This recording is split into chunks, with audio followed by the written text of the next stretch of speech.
VK Mishra present. हमारे channel पर बने रहने के लिए हमारे चैनल को लाल बटन दबा करके सब्सक्राइब करें और साथ में बेल आइकन घंटी दबाएं। जय श्री राधे कृष्ण।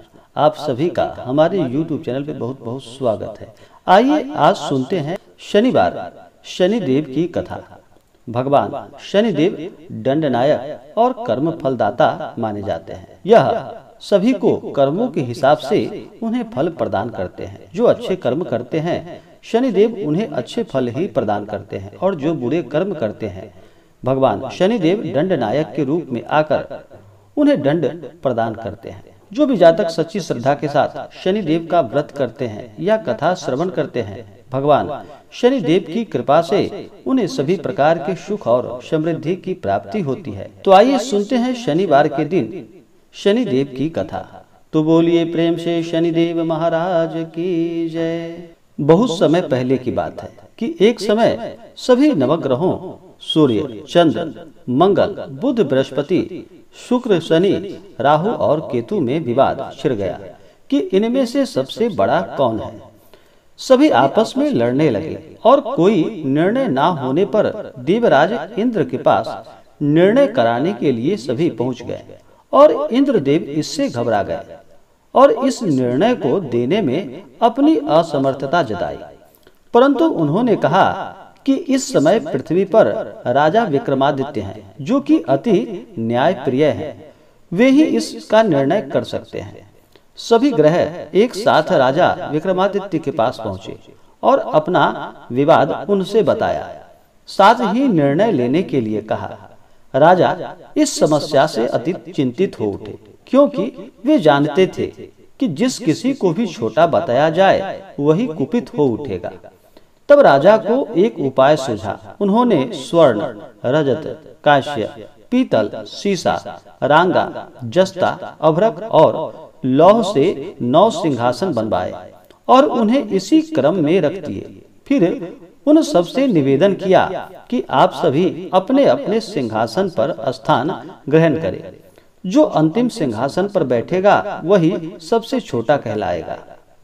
इस अनुसार लौह सिंहासन सबसे बाद में होने के कारण शनिदेव सबसे बाद में बैठे, तो वही सबसे छोटे कहलाए।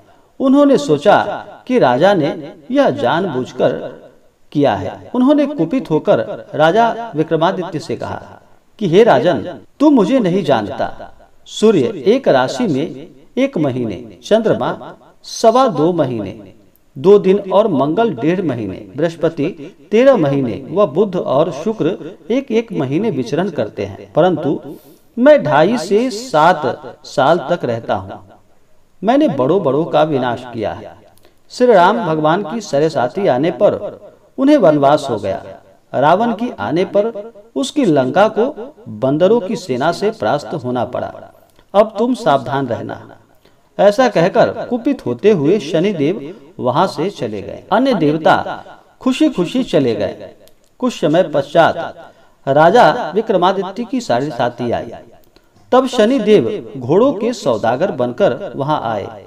उनके साथ कई बढ़िया घोड़े थे। राजा ने यह समाचार सुना तो अपने अश्वपाल को अच्छे घोड़े खरीदने की आज्ञा दी। उसने कई अच्छे घोड़े खरीदे वह एवं सर्वोत्तम घोड़े को राजा को सवारी हेतु दे दिया। राजा ज्यों ही उस घोड़े पर बैठा, वह घोड़ा सरपट वन की ओर भाग चला। भीषण वन में पहुंचने पर वह वहां से अंतर ध्यान हो गया और राजा भूखा प्यासा भटकता रहा। तब एक ग्वाले ने उसे पानी पिलाया। राजा ने प्रसन्न होकर उसे अपनी अंगूठी दे दी। वह अंगूठी देकर राजा नगर को चल दिया और वहां अपना नाम उज्जैनी निवासी वीका बताया। वहां एक सेठ की दुकान में उसने जल इत्यादि पिया और कुछ विश्राम भी किया। भाग्यवश उस सेठ की उस दिन बड़ी बिक्री हुई। सेठ उसे खाने इत्यादि खिलाने के लिए खुश होकर अपने साथ अपने घर ले गया। वहां उसने एक खूंटी पर हार रखा देखा और वहां हाथ टंगा हुआ था, जिससे कि खूंटी निगल रही थी। थोड़ी देर में पूरा हार खूंटी निगल गई। आने पर देखा कि यह हार गायब है। उसने समझा कि वीका ने ही उसे चुराया है। उसने वीका को कोतवाल के पास पकड़वा दिया।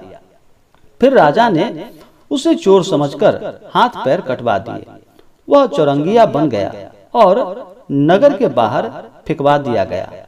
वहां से एक तेली निकल रहा था, जिसे उस पर दया आई और उसने वीका को अपनी गाड़ी में बिठा लिया। जब अपनी जीभ से वह बैलों को हाँकने लगा, उस काल राजा की शनि दशा समाप्त हो गई। वर्षा काल आने पर वह राजा मल्हार गाने लगा। तब वह जिस नगर में था, वहां की राजकुमारी मन भावनी को वह इतना भाया कि उसने मन ही मन प्रण कर लिया कि वह उस राग गाने वाले से ही विवाह करेगी। उसने दासी को उसे ढूंढने के लिए भेजा। दासी ने बताया कि वह एक चौरंगिया है, परंतु राजकुमारी ना मानी। अगले ही दिन उठते ही वह अनशन पर बैठ गई कि विवाह करेगी तो उसी से। उसे बहुत बार समझाने की कोशिश की गई, पर वह न मानी। तो राजा ने उस तेली को बुलाया भेजा और विवाह की तैयारी करने को कहा। फिर उसका विवाह राजकुमारी से हो गया। तब एक दिन सोते हुए स्वप्न में शनि देव राजा से आकर बोले कि हे राजन, देखा तुमने, मुझे छोटा बताकर तुमने कितना दुख झेला। तब राजा ने उनसे क्षमा याचना की और प्रार्थना की कि हे शनिदेव, जैसा दुख मुझे दिया है किसी को भी ना देना। शनिदेव मान गए और कहा कि जो मेरी कथा को सुनता है और जो मेरा व्रत करता है, उसे मेरी दशा में कोई दुख प्राप्त नहीं होता। जो नित्य मेरा ध्यान करेगा और चींटियों को आटा डालेगा, उसके सारे मनोरथ पूर्ण होते हैं। साथ ही राजा को हाथ पैर भी वापस दे दिए। प्रातः आंख खुलने पर राजकुमारी ने देखा तो उसके आश्चर्य का ठिकाना न रहा। वह आश्चर्यचकित हो रह गई।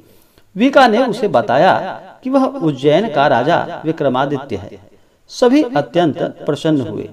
सेठ ने जब सुना तो वह उनके पैरों पर आकर गिरकर क्षमा याचना करने लगा। राजा ने कहा कि वह तो शनिदेव का कोप था, इसमें किसी का कोई दोष नहीं।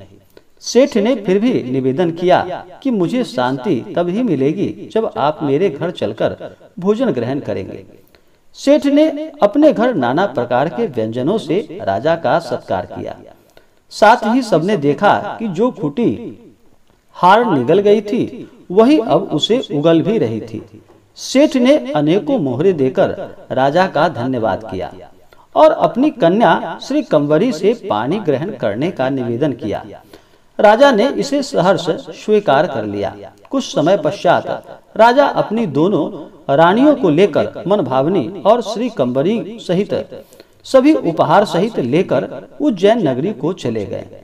वहां पुरवासियों ने सीमा पर ही उनका स्वागत किया। सारे नगर में दीपमाला हुई। वह सबने खुशी मनाई। राजा ने घोषणा की कि मैंने शनिदेव को सबसे छोटा बताया था, जबकि असल में वही सर्वोपरि हैं। तब से सारे राज्य में शनिदेव की पूजा और कथा नियमित रूप से होने लगी। सारी प्रजा ने बहुत समय खुशी और आनंद के साथ बिताया।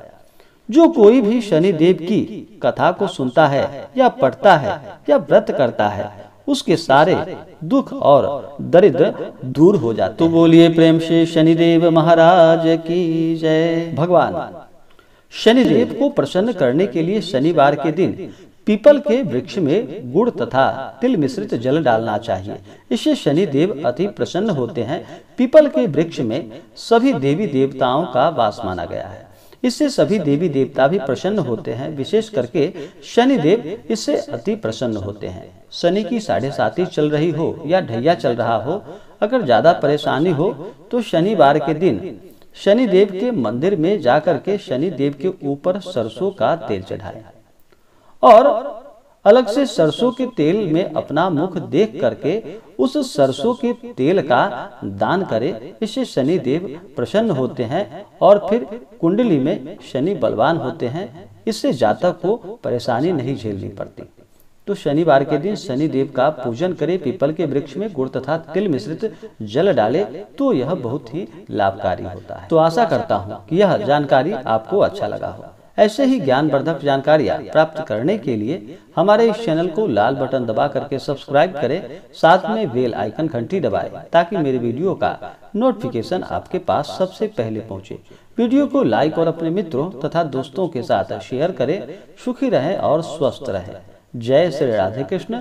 धन्यवाद।